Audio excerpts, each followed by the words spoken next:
Assalamualaikum warahmatullahi wabarakatuh. Kami dari kelompok 5 yang beranggotakan saya sendiri Puji Nurmiati serta dua partner saya yaitu Putri Dwi Agustiningrum serta Putri Kemalasari akan menyampaikan materi tentang peradaban Islam di Andalusia. Yang pertama ada sejarah masuknya Islam di Andalusia. Andalusia sendiri terletak di Spanyol dan Portugal, yang lebarnya kurang lebih 12,8 km. Materi yang pertama ada sebelum penaklukan Islam. Di Eropa, sebelum penaklukan Islam, hidup dalam masa-masa kebodohan dan keterbelakangan yang luar biasa, yang biasa disebut dengan masa kegelapan. Kezaliman adalah sistem yang berlaku di sana. Para penguasa menguasai harta dan kekayaan negeri, sementara rakyatnya hidup dalam kemiskinan yang parah. Kekacauan Eropa yang parah itu berlangsung dalam kurun waktu yang lama. Kecenderungan pada ilmu pengetahuan di Eropa tidak muncul kecuali pada abad ke-11 dan 12 Masehi. Di akhir abad ke-4 Masehi, bangsa Gotik Barat di bawah kepemimpinan Alaric berhasil menguasai bagian barat dari Imperium Romawi. Setelah mereka mempersembahkan berbagai bentuk bantuan yang mengantarkan Kaisar Romawi, Theodosius, menduduki singgasananya. Maka, ketika sang kaisar meninggal dunia pada tahun 395 Masehi, Alaric, pemimpin suku Gotik Barat itu pun menjadi pemimpin terkuat di Eropa Barat dan Tengah. Tidak lama kemudian, ia segera berusaha menguasai Roma, ibu kota Imperium Romawi. Ia benar-benar berhasil menaklukkan pada tahun 410 Masehi. Debu-debu konflik di Roma pun akhirnya berhenti dengan kematian Alaric. Sebelum penaklukan Islam, Spanyol mengalami berbagai guncangan, kerusakan sosial, kemunduran ekonomi, dan ketidakstabilan. Sebagai akibat politik, sistem sosial, dan kekuasaan yang rusak. Namun, ini tidak berarti bahwa kekuasaan tersebut tidak mampu melakukan pertahanan. Juga tidak berarti bahwa negara itu kehilangan kekuatan politik dan militernya. Ia bahkan sangat mampu memandang, menyerang, dan menghadapi pasukan yang datang dan menyerangnya. Materi yang kita akan bahas selanjutnya yaitu masuknya Islam melalui gelombang pertama. Di gelombang pertama, ada 3 pahlawan yang terkenal sebagai penakluk Spanyol, yaitu pada masa Khalifah dinasti Umayyah, yang bernama Walid bin Abdul Malik pada tahun 705 sampai 715 Masehi. Pahlawan yang pertama yaitu Tarif bin Malik pada tahun 710 Masehi. Sebagai perintis penakluk Spanyol, ia menyeberangi selat yang berada di antara Maroko dan Eropa dengan memimpin 500 tentara dengan menumpang kapal. Dan ternyata usaha ini membawa hasil yang memuaskan, dan pulau yang dikuasai oleh Tarif hingga kini dinamakan Pulau Tarifa, dari nama Tarif bin Malik. Pahlawan yang kedua yaitu Tariq bin Ziyad pada tahun 711 Masehi, yang lebih banyak dikenal sebagai penakluk Spanyol. Tariq berangkat memimpin 7.000 pasukan tentara. Ia mendarat di sebuah gunung yang sekarang dinamakan Jabal Tariq, dari nama Tariq bin Ziyad, yang kemudian mempermudah memasuki Spanyol. Dalam pertempuran Bakkah, Raja Roderick dapat dikalahkan. Dari sini, Tariq bin Ziyad dan pasukannya menaklukkan kota-kota penting Spanyol seperti Cordova, Granada, Toledo, ibu kota kerajaan God saat itu, dengan meminta tambahan pasukan lagi sebanyak 5.000 tentara. Dari perang Bakkah tersebut menghasilkan beberapa hasil penting. Di antaranya adalah yang pertama, Andalusia akhirnya menutup sebuah lembaran kegelapan, kebodohan, dan kehancuran, dan dimulailah sebuah lembaran baru dari lembaran kebangkitan dan kemajuannya. Yang kedua, kaum muslimin berhasil mendapatkan harta rampasan perang yang sangat besar, di antaranya adalah kuda-kuda, sehingga mereka pun menjadi pasukan berkuda setelah sebelumnya mereka hanya pasukan pejalan kaki. Yang terakhir atau yang ketiga adalah kaum muslimin memulai peperangan dan jumlah mereka 12.000 orang. Lalu perang itu berakhir dan jumlah mereka tinggal 9.000 orang. Sehingga hasil pertempuran itu adalah 3.000 orang syuhada yang menyirami bumi Andalusia dengan darah mereka yang berharga. Pahlawan yang ketiga dalam gelombang pertama ini adalah Musa bin Nushain pada tahun 712 Masehi. Melihat kemenangannya yang diperoleh Tariq bin Ziyad, Musa bin Nusair yang pada saat itu menjabat sebagai gubernur di wilayah Afrika Utara sekaligus komandan yang memerintahkan Tariq untuk penaklukan yang kedua, merasa harus turun tangan dalam penaklukan Spanyol ini. Hingga pada tahun 92 Hijriah, Musa berangkat memimpin tentara menuju kota kuat dengan bentengnya bernama Carmona.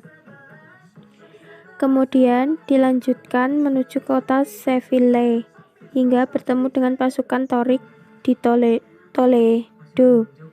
Kemudian bersama-sama pasukan Tariq menuju ke arah utara dan berhasil menaklukkan beberapa kota seperti Saragossa, Barcelona, Aragon, dan Castilla.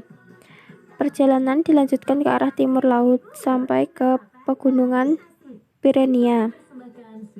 Kita lanjutkan materi selanjutnya yaitu ke gelombang kedua.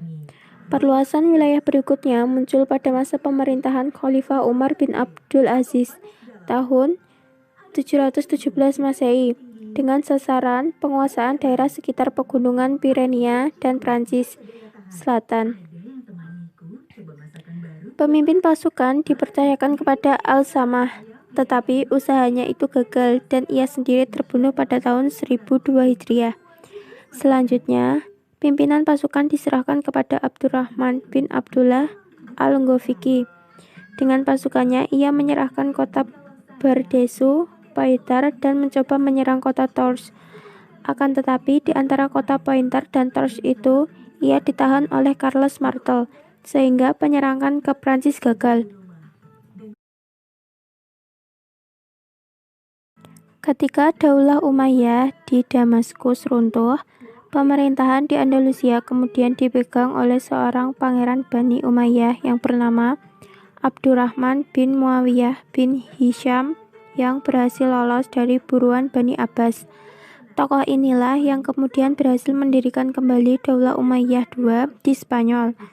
Kedatangan Islam di Andalus, Spanyol telah membawa perubahan yang sangat besar dan pesat, terutama di bidang sosial dan ilmu pengetahuan serta kebudayaan. Sehingga dalam waktu singkat, Andalus berubah menjadi pusat pengembangan ilmu pengetahuan Islam di belahan barat.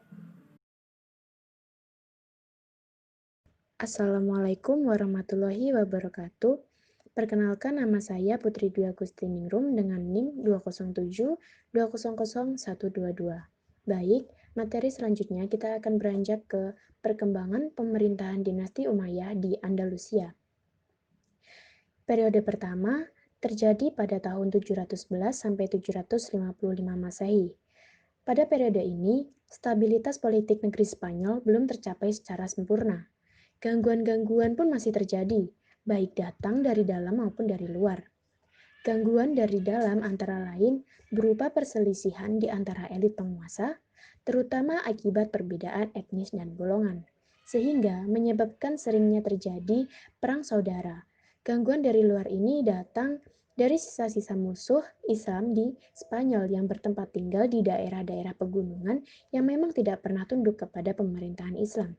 Gerakan ini terus memperkuat diri setelah berjuang lebih dari 500 tahun. Akhirnya mereka mampu mengusir Islam dari bumi Spanyol. Periode kedua terjadi pada tahun 755 sampai 912 Masehi. Pada periode ini Spanyol dipimpin oleh Abdurrahman I yang memasuki Spanyol tahun 1308 Hijriah atau 755 Masehi dan diberi gelar Al-Dakhil atau yang masuk ke Spanyol bersama penguasa-penguasa lainnya yaitu Hisham I, Hakam I, Abdurrahman Al-Ausad, Muhammad bin Abdurrahman, Munzir bin Muhammad, dan Abdullah bin Muhammad. Pada periode ini, umat Islam Spanyol mulai memperoleh kemajuan-kemajuan, baik dalam bidang politik maupun dalam bidang peradaban. Abdurrahman Al-Dakhil mendirikan Masjid Cordova dan sekolah-sekolah di kota-kota besar Spanyol. Hisham dikenal berjasa dalam menegakkan hukum Islam, dan Hakam dikenal sebagai pembaharu dalam bidang kemiliteran, sedangkan Abdurrahman Al-Ausad dikenal sebagai penguasa yang cinta ilmu. Pada periode ketiga, terjadi pada tahun 912 sampai 1013 Masehi. Periode ini berlangsung mulai dari pemerintahan Abdurrahman III yang bergelar Al-Nashir bersama para penguasa lainnya yaitu Hakam II dan Hisham II, sampai munculnya raja-raja kelompok yang dikenal dengan sebutan Muluk Al-Tawaif. Pada periode ini, umat Islam Spanyol mencapai puncak kemajuan dan kejayaan menyaingi kejayaan dinasti Abbasiyah Baghdad. Abdurrahman Al-Nashir mendirikan Universitas Cordova. Perpustakaannya memiliki koleksi ratusan ribu buku. Hakam II juga seorang kolektor buku dan pendiri perpustakaan. Pada masa ini, masyarakat dapat menikmati kesejahteraan dan kemakmuran. Pembangunan kota juga berlangsung secara cepat. Pada periode keempat terjadi pada tahun 1013 sampai 1086 Masehi. Pada periode ini, Spanyol terpecah menjadi lebih dari 30 negara kecil di bawah pemerintahan raja-raja golongan atau biasa disebut dengan Al-Muluk Al-Tawaif, yang berpusat di suatu kota seperti Seville, Cordova, Toledo, dan sebagainya. Yang terbesar di antaranya adalah Abbadiyah di Seville. Pada periode ini, umat Islam Spanyol kembali memasuki masa pertikaian intern. Ironisnya, kalau terjadi perang saudara, ada di antara pihak-pihak yang bertikai itu yang meminta bantuan kepada raja-raja Kristen. Melihat kelemahan yang terjadi dan kekacauan yang menimpa keadaan politik Islam itu, untuk pertama kalinya orang-orang Kristen pada periode ini mulai mengambil inisiatif penyerangan. Meskipun kehidupan politik tidak stabil, namun kehidupan intelektual terus berkembang pada periode ini. Periode kelima terjadi pada tahun 1086 sampai 1248 Masehi. Pada periode ini, Spanyol Islam meskipun masih terpecah dalam beberapa negara, namun terdapat satu kekuatan yang dominan, yaitu kekuasaan dinasti Murabitun yang terjadi pada tahun 1086 sampai 1143 Masehi dan dinasti Muwahhidun yang terjadi pada tahun 1146 sampai 1235 Masehi. Dinasti Murabitun pada mulanya adalah sebuah gerakan agama yang didirikan oleh Yusuf bin Tashin di Afrika Utara. Ia masuk ke Spanyol atas undangan penguasa-penguasa Islam di sana yang tengah memikul beban berat perjuangan mempertahankan negeri-negerinya dari serangan-serangan orang Kristen. Ia dan tentaranya memasuki Spanyol pada tahun 1086 Masehi dan berhasil mengalahkan pasukan Kastilia. Karena perpecahan di kalangan raja-raja Muslim, Yusuf melangkah lebih jauh untuk menguasai Spanyol, dan ia berhasil untuk itu. Akan tetapi, penguasa-penguasa sesudah Ibnu Tashfin adalah raja-raja yang lemah. Pada tahun 1943 Masehi, kekuasaan dinasti ini berakhir, baik di Afrika Utara maupun di Spanyol, dan digantikan oleh dinasti Muwahhidun. Pada masa dinasti Murabitun, Saragossa jatuh ke tangan Kristen, tepatnya pada tahun 1118 Masehi. Kemudian pada tahun 1146 Masehi, penguasa dinasti Muwahhidun yang berpusat di Afrika Utara merebut daerah ini. Muwahhidun didirikan oleh Muhammad bin Tumar. Dinasti ini datang ke Spanyol di bawah pimpinan Abdul Mun'im antara tahun 1914 dan 1154 Masehi. Kota-kota muslim penting seperti Cordova, Almeria, Granada jatuh ke bawah kekuasaannya. Untuk jangka beberapa dekade, dinasti ini mengalami banyak kemajuan. Kekuatan-kekuatan Kristen dapat dipukul mundur, namun hal itu tak berumur lama. Pada tahun 1212 Masehi, tentara Kristen memperoleh kemenangan besar di Las Navas de Tolosa, sehingga menyebabkan penguasa Muwahhidun memilih untuk meninggalkan Spanyol dan kembali ke Afrika Utara tahun 1235 Masehi. Keadaan Spanyol pun kembali runyam. Tahun 1238 Masehi, Cordova jatuh ke tangan penguasa Kristen dan Seville jatuh tahun 1248 Masehi. Seluruh Spanyol kecuali Granada lepas dari kekuatan Islam. Yang terakhir, periode ke-6 yang terjadi pada tahun 1248 sampai 1492 Masehi. Pada periode ini, Islam hanya berkuasa di daerah Granada, di bawah dinasti Bani Ahmar, yang terjadi pada tahun 1232 sampai 1492 Masehi. Peradaban kembali mengalami kemajuan seperti di zaman Abdurrahman al-Nasir. Akan tetapi secara politik, dinasti ini hanya berkuasa di wilayah yang kecil. Namun masa kemajuan ini tidak berlangsung lama. Abu Abdullah mengadakan pemberontakan saat ayahnya menetapkan saudaranya sebagai pewaris tahta kepemimpinan hingga akhirnya sang ayah terbunuh. Abu Abdullah kemudian meminta bantuan kepada Ferdinand dan Isabella untuk menjatuhkannya. Dua penguasa Kristen ini dapat mengalahkan penguasa yang sah dan Abu Abdullah naik tahta. Tentu saja, Ferdinand dan Isabella yang mempersatukan dua kerajaan besar Kristen tidak cukup merasa puas. Keduanya ingin merebut kekuasaan terakhir umat Islam di Spanyol. Abu Abdullah tidak kuasa menahan serangan-serangan dari orang Kristen tersebut dan pada akhirnya mengaku kalah. Ia menyerahkan kekuasaan kepada Ferdinand dan Isabella, kemudian hijrah ke Afrika Utara. Dengan demikian berakhirlah kekuasaan Islam di Spanyol pada tahun 1492 Masehi. Umat Islam setelah itu dihadapkan kepada dua pilihan, yaitu masuk ke dalam Kristen atau pergi meninggalkan Spanyol. Pada tahun 1609 Masehi, boleh dikatakan tidak ada lagi umat Islam di daerah ini. Baik, selanjutnya kita akan melanjutkan ke materi penyebab kemunduran Islam di Andalusia. Kekuasaan Islam di Spanyol telah banyak memberikan sumbangan yang tak ternilai harganya bagi peradaban dunia saat ini. Tetapi, imperium yang begitu besar akhirnya mengalami nasib yang sangat memilukan. Berikut akan saya paparkan beberapa faktor penyebab kemunduran yang akhirnya membawa kehancuran Islam di Spanyol. Yang pertama ialah munculnya khalifah-khalifah yang lemah.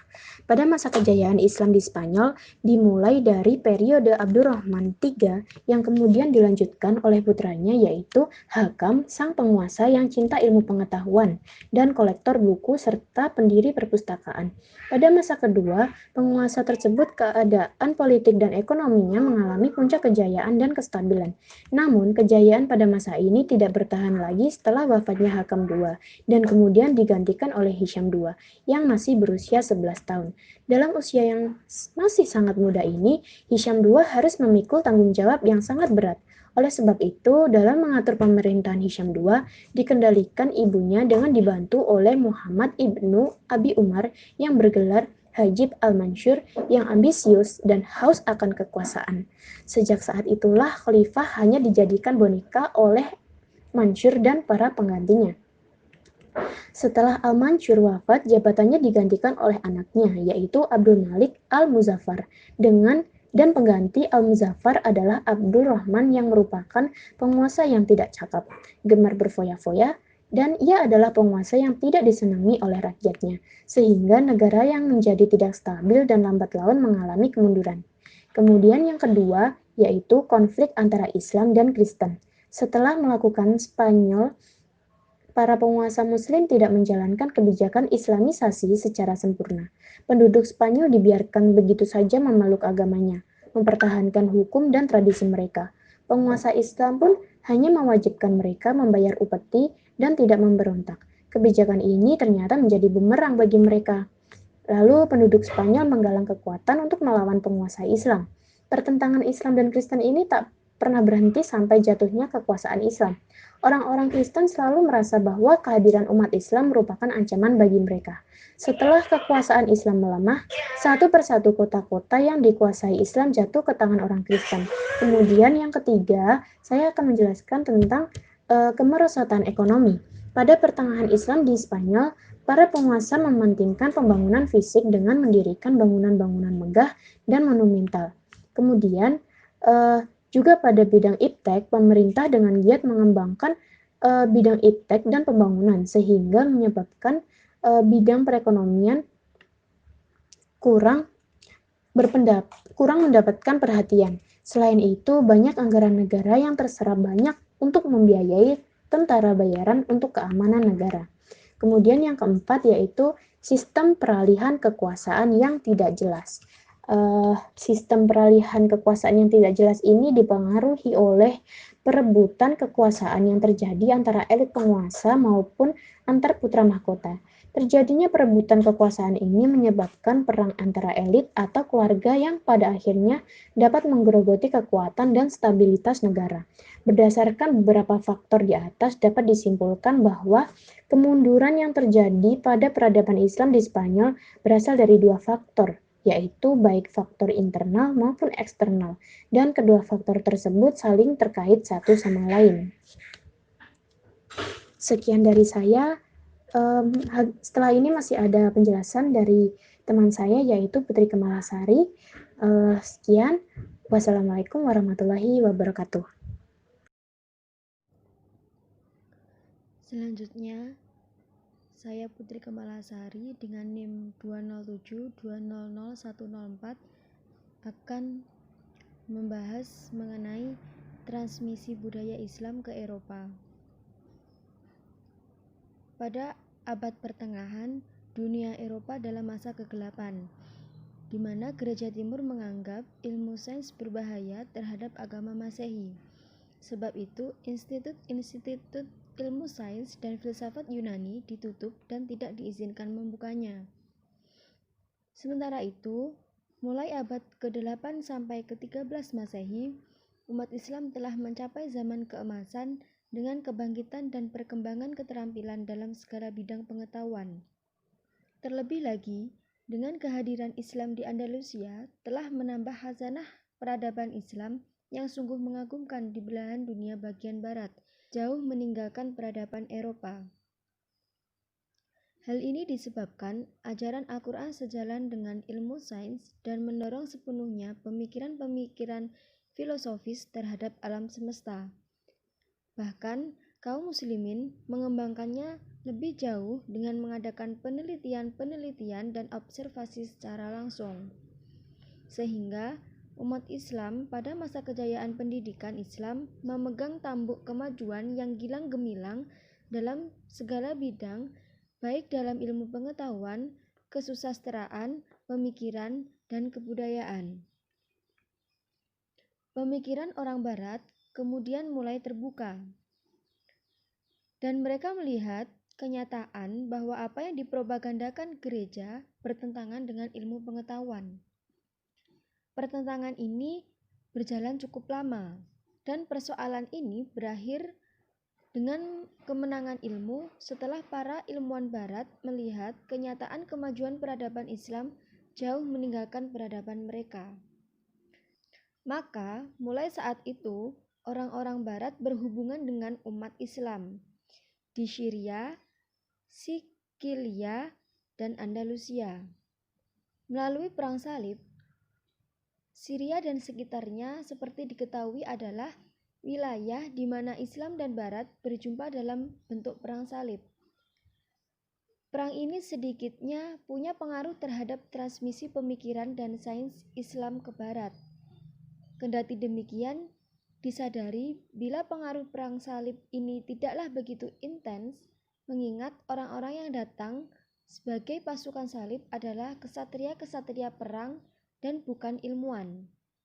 Sehingga dapat dikatakan bahwa sekiranya pun terjadi transmisi akibat perang salib, tetapi bentuknya tak lebih dari peniruan tata cara hidup sebagai hasil kekaguman Barat dalam hal ini pasukan salib terhadap masyarakat Islam yang mereka lihat. Transmisi terlihat terutama pada kemiliteran, arsitektur, teknologi pertanian, industri, rumah-rumah sakit, permandian umum, dan dalam batas tertentu juga sastra. Kemudian melalui Sicilia. Sebagai titik persentuhan dari dua lapangan kebudayaan, maka Pulau Sicilia teristimewa merupakan alat penghubung untuk meneruskan pengetahuan kuno dan pengetahuan abad pertengahan.